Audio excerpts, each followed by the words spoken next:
In terms of health disparities, African Americans were 14% of the state of Michigan, but we are 41% of the deaths that have happened from COVID-19. And so when you compound poverty, when you compound systemic racism, and then you're looking at what's happening with the pandemic, it's not a surprise, unfortunately, that these things are happening for us. Welcome to My Healthy Mind. I'm Michael Hunter. We're taping this show in Metro Detroit, one of the nation's hardest hit areas in terms of the coronavirus. It's no coincidence that this city, with an overwhelmingly black population, has suffered so disproportionately. Some of the reasons are not new: economic hardship and poverty, social inequality, inadequate health care, violence, and a long history of hopelessness and despair, all born of simple institutional racism. And some reasons are new, mainly COVID-19, the novel virus, which has forced complete culture change among African Americans here, requiring a new social code previously unknown to us, a social isolation that is crippling this very social people at a time we need each other most. Please stay with us as we take a hard look at exactly what is happening here and why.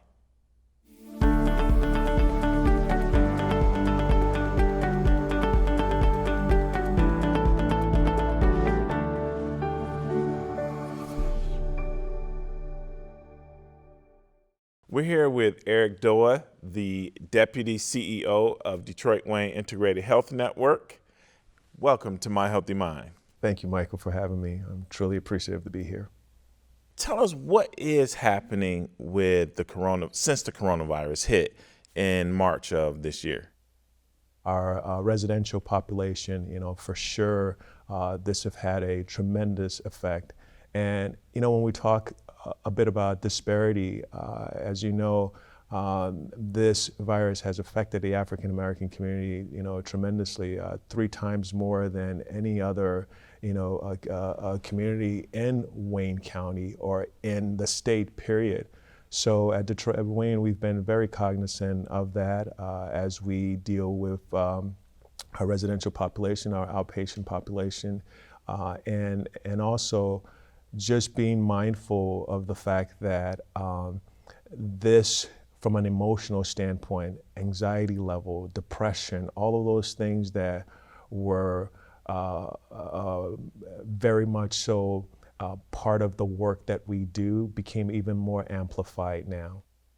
So we have an administrative response and the operational response. What are you seeing as the emotional response of the population to the coronavirus? Wow. And the disparities? Of course. As African Americans, we have never been bashful of expressing how we feel.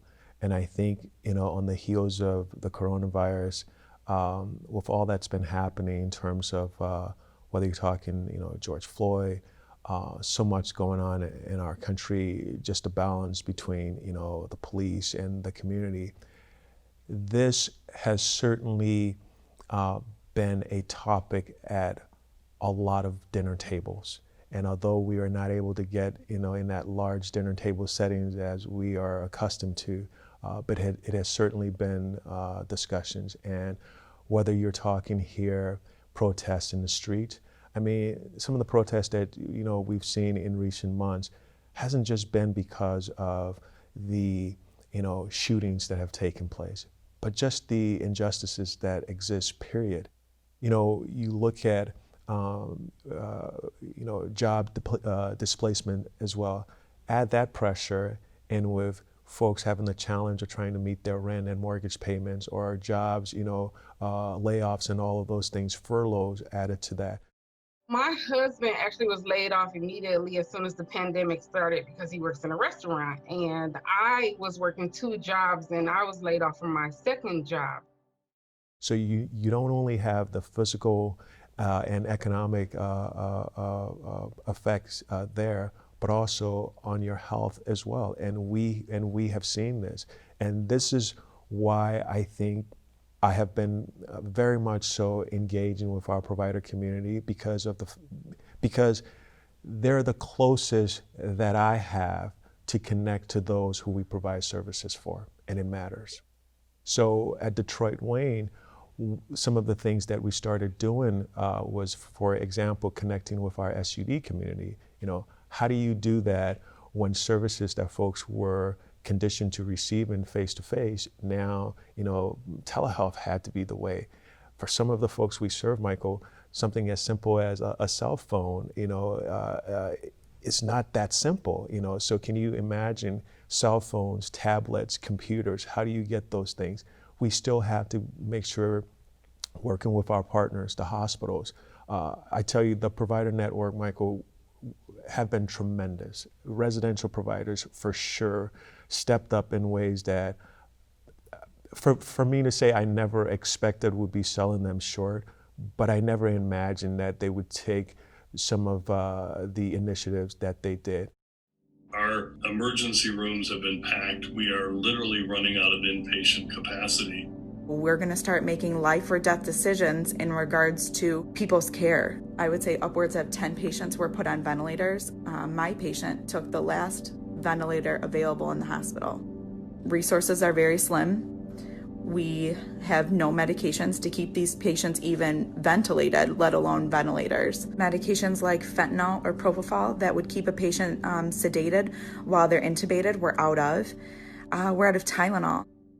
I think COVID has truly brought to light that disparity from a health perspective. And so you not only saw the health side of things, but you also had an opportunity to that window of economic disparity as well. And so now that you have health, you have economics, you have housing, all of those, trigger points that will lead to anxiety, will lead to just the pressure that you feel when certain things are a challenge or it's more difficult. The truth is always in the data. So regardless of what we may say here, let's look at the data, because the data doesn't lie. And what the data has shown is the effect of this virus on the African American community.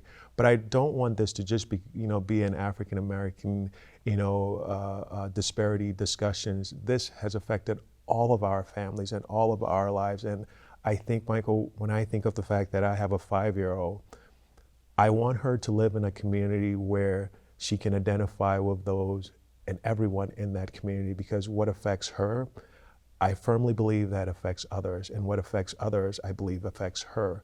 So if you provide, healthy resources for African Americans, it is a good thing for folks in the community. And do you believe it's accurate that Detroit is a microcosm or the embodiment of what's happening in other urban settings throughout the country, actually? We have responded much better than other communities. When you're talking about health disparity, economic disparity, we certainly, we fit the definition here in Detroit. Now the question becomes, what are we going to do about it? Do you think there's anything unusual or unique to Detroit as opposed to the rest of the country? Detroiters are some strong, tough folks, and I mean, think about it, Michael, we're the automotive capital of the world. The strength of folks in this community here will always put us at a point where our resiliency will prove our worth.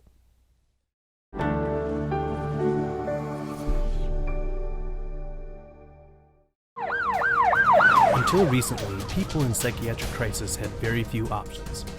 Basically, they could be taken to a hospital emergency room and inpatient treatment, or to jail. But now, there's a better way. Team Wellness Psychiatric Urgent Care Center of Metro Detroit, an official certified community behavioral health clinic.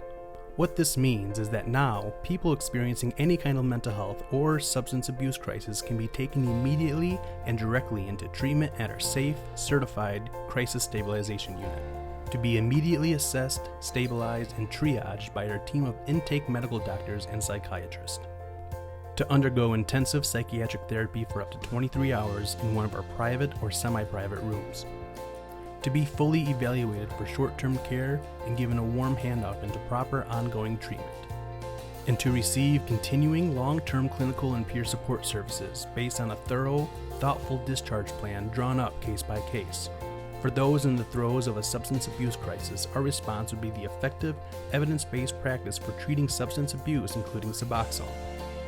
In cases of attempted suicide, certified suicide prevention specialists are on call and our mobile crisis response team ready for dispatch. In any mental health emergency, our Psych Urgent Care unit is open 24/7 to receive and treat those in crisis. And in all these cases, law enforcement can bring subjects to team wellness to divert from jail or the emergency room. This kind of direct access will save time and save lives.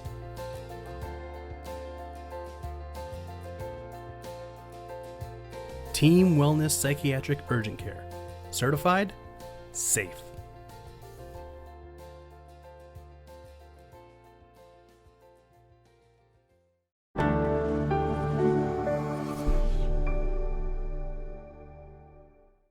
Dr. Anthony Fauci, the director of the National Institute of Allergy and Infectious Diseases, says obviously the African American community has suffered from racism for a very, very long period of time. And I cannot imagine that that has not contributed to the conditions that they find themselves in, economically and otherwise. How much hope do you believe that the DWIHN Integrated Health Network can help foster to the African American at this time? I have never been one to be a pessimist. I think, when you see that there is a problem, you fix it. And sometimes I think that is my Achilles heel, always trying to fix something. And there are sometimes you get into a situation where it's difficult to just simply fix. The systemic problem of racism isn't something that we're going to correct in one swoop. We're not going to do it at DWIHN in a month, in a year. Policies need to be set to dictate those changes. This is why elections matter. This is why local elections matter, national elections matter. Having people in those positions who can make reasonable decisions, those things matter. Having a relationship with the police department, that matters. Transparency matters. Honesty matters. I say these things, Michael, because at DWIHN, those are the foundations that we are trying to first build. Being transparent with the people we serve, being transparent with the folks who provide those services. And sometimes it's not always easy because those difficult decisions that you have to make or those difficult conversations you have to have them, because if you don't, this is when you reach that boiling point where things become as they are today. What Dr. Fauci is responding to is what we've all seen. And sometimes I find it so shocking, the advent of the camera phone. Imagine some of the things that have been going on for years that folks have been telling us about. But because I suppose they haven't had that proof of showing it on camera, some of us have had the sense that they didn't exist. But now that you have seen the proof of it, what do you do about it? I mean, what do you do when the camera actually shows what happens?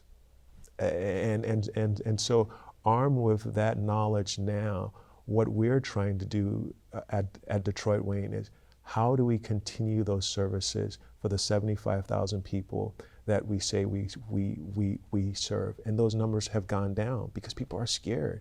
How do we bring them back into the fold? How do you tell someone who's going through a bout of depression that everything is going to be okay when at the same time, their mortgage or rent payments are behind? How do you have those conversations? DWIHN can't do it alone.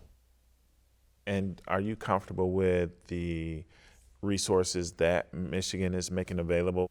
I still drive down Gratiot and the neighborhoods in Gratiot, in Detroit, and I see what I see there, dilapidated homes. Those still exist. COVID has been here for 6 months and those things are still there.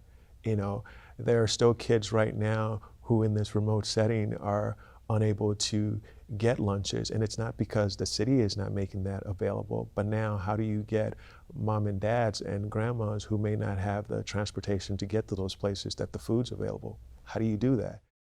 We have received over 20,000 calls just this last month based on the pandemic, but the main call that we're still getting is for food. There are still too many people who don't have some of the most basic of internet services. They don't have telephones, they don't have transportation. So even with, hundreds of food distribution sites set up around the city, with all of our testing sites that we have around the city of Detroit now, access to those resources is still a challenge. The city and the state is doing their part. I think now it is left with our leaders to create a better network to connect to those persons who need the help directly. And I think that's where your nonprofits and other, foundations and agencies become involved more so than just the government. And DWIHN right now has a positive outlook on how we're responding, how we're adapting. Do you anticipate any particular trend that we should brace ourselves for? I think our residential community, we've seen a great decline in the number of positive tests and in the number of deaths.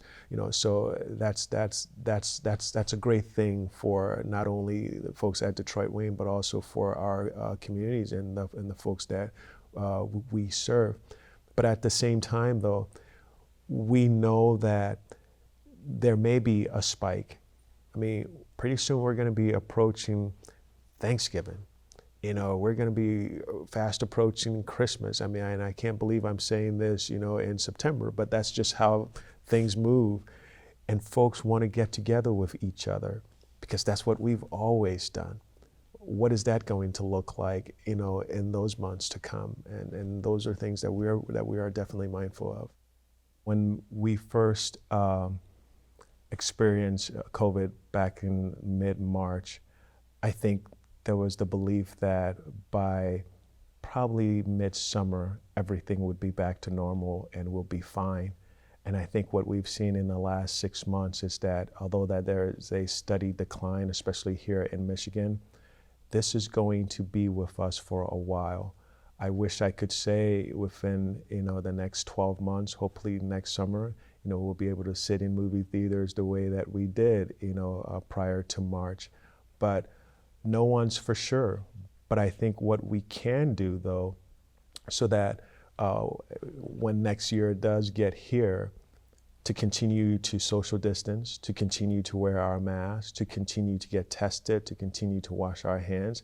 I think those are things that we can all do so that 12 months from now, those numbers that we see in our newspapers as to the number of positive tests, the number of deaths, are far less, than the trend is currently showing. And I love the trend, I love the decline, but I certainly would put forth the fact that this is not something that's going to go away anytime soon. We have a lot that's about to happen in the next couple of months. As you said, the flu season, the holiday season is coming upon us. So it's even more imperative that we, take these measures seriously and continue to do the little things that may be an inconvenience, but we want to be able to see our loved ones the next day and the day after that. And what about the school systems? Is DWIHN able to impact how the schools are, now that they are reopening, now that sports programs are happening, are we able to make an impact in that arena as well? One of the things that we started about a month or two ago is a whole redesign to our school initiative. We realize here in Wayne County that that there are over 275,000 school kids. At DWIHN, we've provided services to over 85,000 thus far. That means that there are probably 190,000 out there that we're not reaching. It's pretty terrifying for just about every family that we're working with, and they're trying so hard to keep their kids in a good place and stable, and not worry their kids while their entire life is falling apart. As part of that redesign, we want to create a platform so that each and every student has the basic resources available when it comes to mental health. So when we identify those risks, whether you're talking suicide, you're talking anxiety, you're talking bullying, dating violence, those are the risks that we've identified thus far. So now, what services do you bridge together with your provider network to connect to, students who may need that assistance? This is where partnerships matter with our hospital partners. Partnerships matter with our educators. We trust teachers to be teachers. We trust educators to be educators. It is not their jobs to become clinicians, but what we can do is to provide them the resources, whether you're talking about mental health first aid, for example, so that when they see that young, individual who's struggling, they can identify very quickly and, have the resources there to reach out to us, reach out to our provider partners, so that services are provided. So that's one of the things that we are working on right now at DWIHN. Another population that I see getting attention during the outrage, during the public displays of dissatisfaction, is that I'll call it the youth aging out population. So they are 17, 18, 19 years old. They're on that cusp of what life is going to bring for them. And a lot of them may have grown up in the system, yes, in group homes or in detention centers. And now during this pandemic, all of this fear, all of this anxiety, all of the social unrest because of perceptions about police, how do we reach that group? Because they're going to be so pivotal in what happens in the future. I think about the generation of my grandparents, the generation of my parents. There were a lot of things that our folks were able to, as they say, stomach, that the generation of today are not going to easily stomach for several reasons. The internet has changed the way in which we see things, not in our immediate vicinity, but also across the nation, across the world. So when you're having those thoughts of feeling, that disparity that exists, or those racial injustices that exist, and you look across to England, Germany, places in Africa that's happening, places in Asia that's happening, it's like, well, wait a second here. That person who's across the ocean feels like I do. So we reach, that generation now of being very open with them, because you can no longer just simply answer the question when your kid asks and say, well, because I said so. Because I bet you if you say that, they're going to hit Google and they're going to find out the answer. And sometimes what they find on Google may not necessarily be how you want to usher in that learning.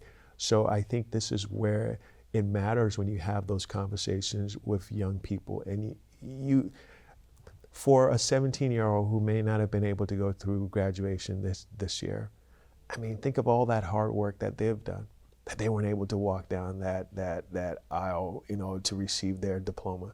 Those things have an effect on you, and we can't easily ignore that. So Eric, what can people do? Social distancing matters. Wearing your mask, please continue to do so.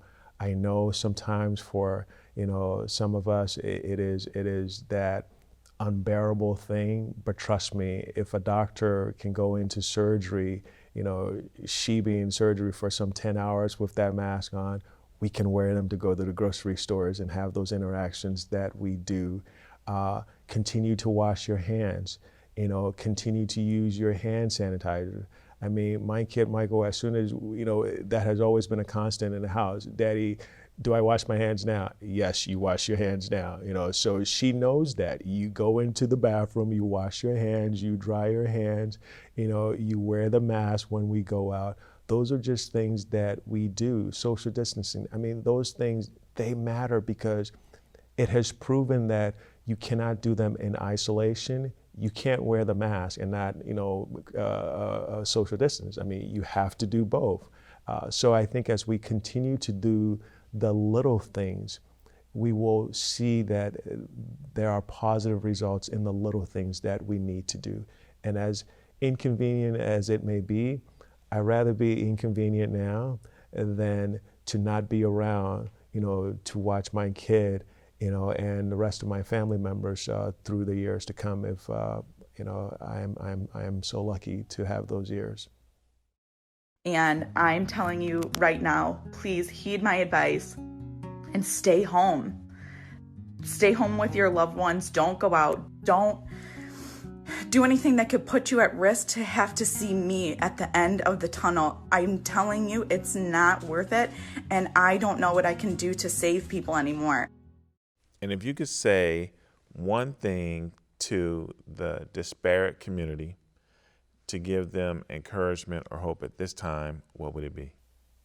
What I will say is this: don't give up, because you have so many people who are counting on you.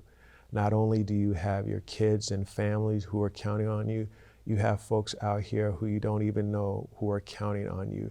I mean, Michael, when I talk about my 5-year-old and the effect that, she has on other kids and other kids have on her, that same feeling I feel for folks who I don't know, because that person who I meet at the gas station, who I hand my few dollars to put gas in my car, it matters that my interaction with them is positive, because who knows what effect that may have on them as they, deal with trying times and trying situations that they have. So, don't give up, because we are all rooting for you.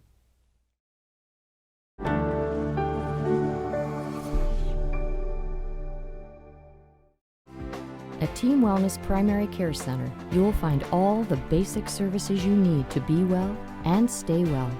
Come in for all your screenings. Come in for routine physicals and checkups. Come in for full-service dentistry. Come in for vaccinations and immunizations. At Team Wellness Primary Care Center, we take care of your total health. Team Wellness Primary Care Center. Come on in.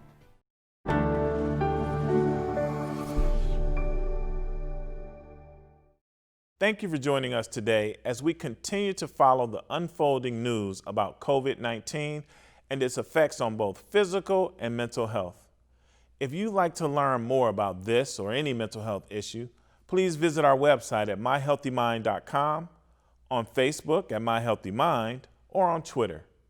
We'll see you next week for another edition of My Healthy Mind. Let's talk about it. Don't forget to like, share, comment, and subscribe for more content from My Healthy Mind. Let's talk about it.